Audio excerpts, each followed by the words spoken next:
Jika suami bersedekah, apakah istrinya ikut dapat pahala? Banyak betul pertanyaan macam ini. Tak sekali ini aja, beberapa kali. Takut betul ibu itu tak dapat pahala.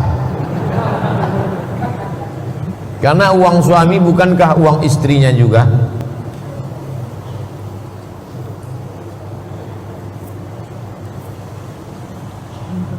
Kalau bapak itu bersedekah, apakah ibu itu dapat pahala? Susah saya menjawab. Bukankah uang bapak itu, kan itu kata dia, bukankah uang suami itu uang istri juga? Pada uang suami itu ada uang istri, tapi pada uang istri tak ada uang. Jelas? Saya ulang sekali lagi. Pada uang bapak ada uang ibu, karena di situ ada nafkah. Tapi pada uang ibu tak ada uang bapak, karena ibu tak wajib menafkahi bapak. Yang wajib menafkahi itu laki-laki apa perempuan? Laki-laki. Makan, pakai, tempat tinggal, pendidikan, perhatian. Itu maka laki-laki dapat harta warisan 2 kali lipat dari perempuan. Karena yang menanggung belanja laki-laki, yang menanggung mahar laki-laki. Bukan Islam itu diskriminatif.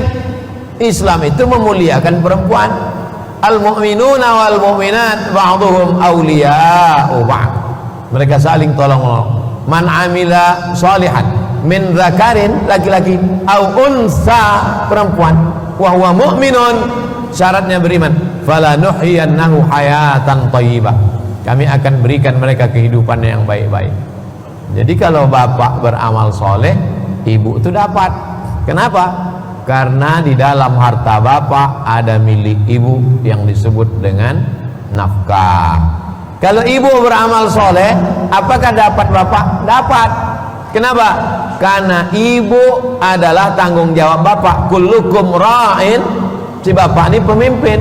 Wa kullukum mas'ulun an ra'iyati, si pemimpin ini bertanggung jawab terhadap yang dia pimpin. Itulah enaknya jadi pemimpin. Kata Nabi, aslim taslam. Waktu Nabi ngirim surat kepada Raja Persia, Raja Romawi, aslim taslam. Hai Kaisar, Raja Romawi, kalau kau masuk Islam, kau selamat. Kalau kau masuk Islam, semua pahala orang Eropa kau dapat. Itu enaknya jadi pemimpin.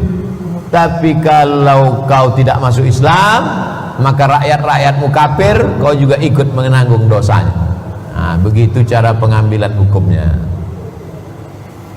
3. Saya mau menikah umur 30 tahun. Orang tua belum juga mengasih izin karena belum bekerja. Tapi mana tahu saya menikah dapat pintu rezeki. Gimana nih Pak Ustadz? Iyakunu fuqara yughnihimullah. Kalau laki-laki itu susah, fakir, Allah akan mencukupkan dia. Walau khataman min hadidin, menikahlah walaupun maharnya hanya cincin besi. Cincin besi itu kan tak ada nilainya. Kalau perak masih 70.000 1 gram, emas 1 juta. Cincin besi, kata Nabi, iltamis walau khataman min hadidin, carilah walaupun cincin terbuat dari besi. Menikah karena kau berharap kayanya, belum tentu kayanya itu kekal abadi. Hari ini kaya, besok langsung bangkrut. Oleh sebab itu, maka kata Nabi SAW, yang paling afdal adalah yang paling murah maharnya. Tapi Ustaz menyampaikan Nabi Muhammad itu menikah maharnya sampai 1 miliar, 20 ekor onta, ditambah beberapa uqiyah emas. Betul. Tapi Nabi bersabda yang paling afdal, paling murah maharnya. Bahkan ada perempuan di zaman Nabi menikah maharnya bina'la ini dengan sepasang sendal. Itu salah satu contoh hadis hasan. Contoh hadis hasan adalah perempuan yang ridha menikah dengan sepasang sendal. Oleh sebab itu, maka kalau ada jamaah nih yang tak mampu, ada keluarga perempuan yang mampu, bantu dia, modali dia. Idza ja'akum man tardawna dinahu, kalau datang kepada kamu seorang laki-laki, tardawna dinahu, kau senang kepada agamanya, wa khuluquhu, baik akhlaknya, fazawwijuhu, nikahkan dia, soleh dia, baik dia. Kalau dia tak modal, kasih dia modal, kasih dia usaha. Ini orang tua antum ini takut dia anak istri antum tak makan. Zaman dulu orang takut tak makan, dibunuhnya anak itu waktu masih dalam rahim. Kata Allah, turun teguran, la taqtulu auladakum khasyata imlaq, jangan kau bunuh anakmu karena kau takut miskin, takut susah. Nahnu narzuquhum wa iyyakum, kami yang mengasihi mereka makan, wa iyyakum, mengasihi kalian makan pun kami. Berapa banyak orang yang dulu kaya susah melarat, berapa banyak orang yang dulu susah sekarang kaya raya. Saya diundang buka bersama di Hotel Pangeran beberapa tahun yang lalu. Apa kata yang undang? Pengusaha kaya, Ustaz Somad, dulu kami waktu pertama nikah, kalau bertamu ke rumah orang, orang tutup pintu karena dia takut kami minjam beras.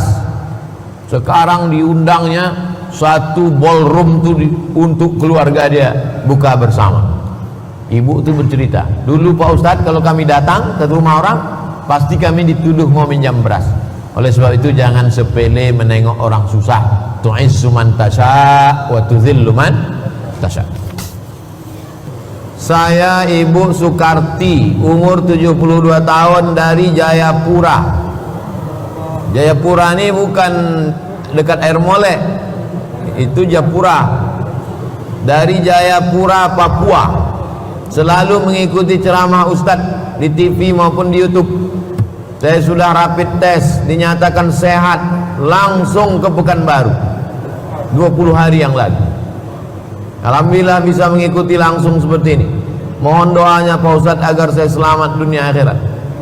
Nanti di akhir majelis kita sama-sama berdoa. Ini banyak kertas-kertas, sama-sama kita berdoa beramai-ramai, karena tak tahu entah dari mulut yang mana yang mengetuk pintu-pintu langit, tak tahu entah dari mulut yang mana ridho Allah itu turun. Itu maka kita doa bersama-sama, karena Allah Ta'ala menurunkan doa bukan karena ilmu orang, bukan karena terkenalnya orang, tapi karena keikhlasan hatinya. Boleh jadi yang dibalik-balik tiang yang tak nampak, yang tak dikenal, tapi hatinya bersih. Walaupun tak semua dibalik tiang hatinya bersih.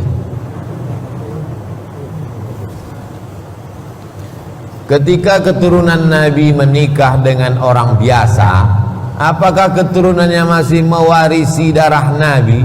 Seperti yang Ustadz jelaskan di awal tadi, sultan itu, nasab itu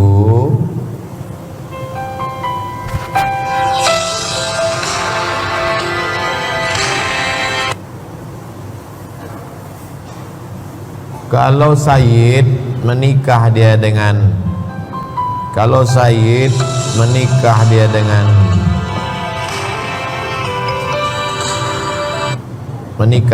orang biasa, maka dia anak-anaknya itu tetap Sayyid. Tapi kalau Syarifah menikah dia dengan laki-laki yang orang Melayu misalnya, maka anaknya tidak jadi Sayyid. Saya ulang lagi, laki-laki Sayyid yang keturunan Hasan Hussein, bukan nama dia Sayyid. Ada juga Pak Said tidak Sayyid. Laki-laki yang Sayyid, nikah dia bininya Jawa, Batak, Sunda, Melayu, anaknya tetap Sayyid. Tapi kalau Syarifah, perempuan yang keturunan Nabi, nikah dia dengan laki-laki biasa, maka anaknya tidak Sayyid. Jelas? Begitu kaedahnya.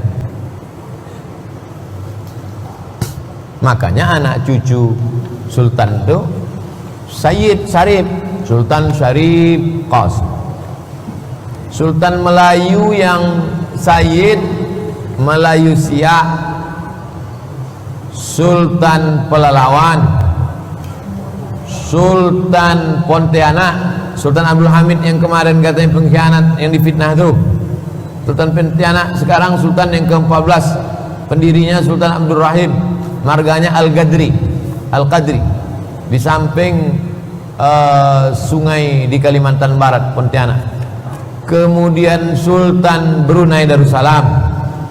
Nah, itu jadi para habaib ini datang ke Semenanjung Melayu, menikah dengan anak-anak sultan, kemudian cucu cicitnya itu menjadi sayyid. Bagi yang S1, S2 sejarah Islam, coba tulis bagaimana perjuangan para habaib mengislamkan. Mereka mengislamkannya tidak dari bawah tapi dari atas, lewat kekuasaan, dan terbukti efektif.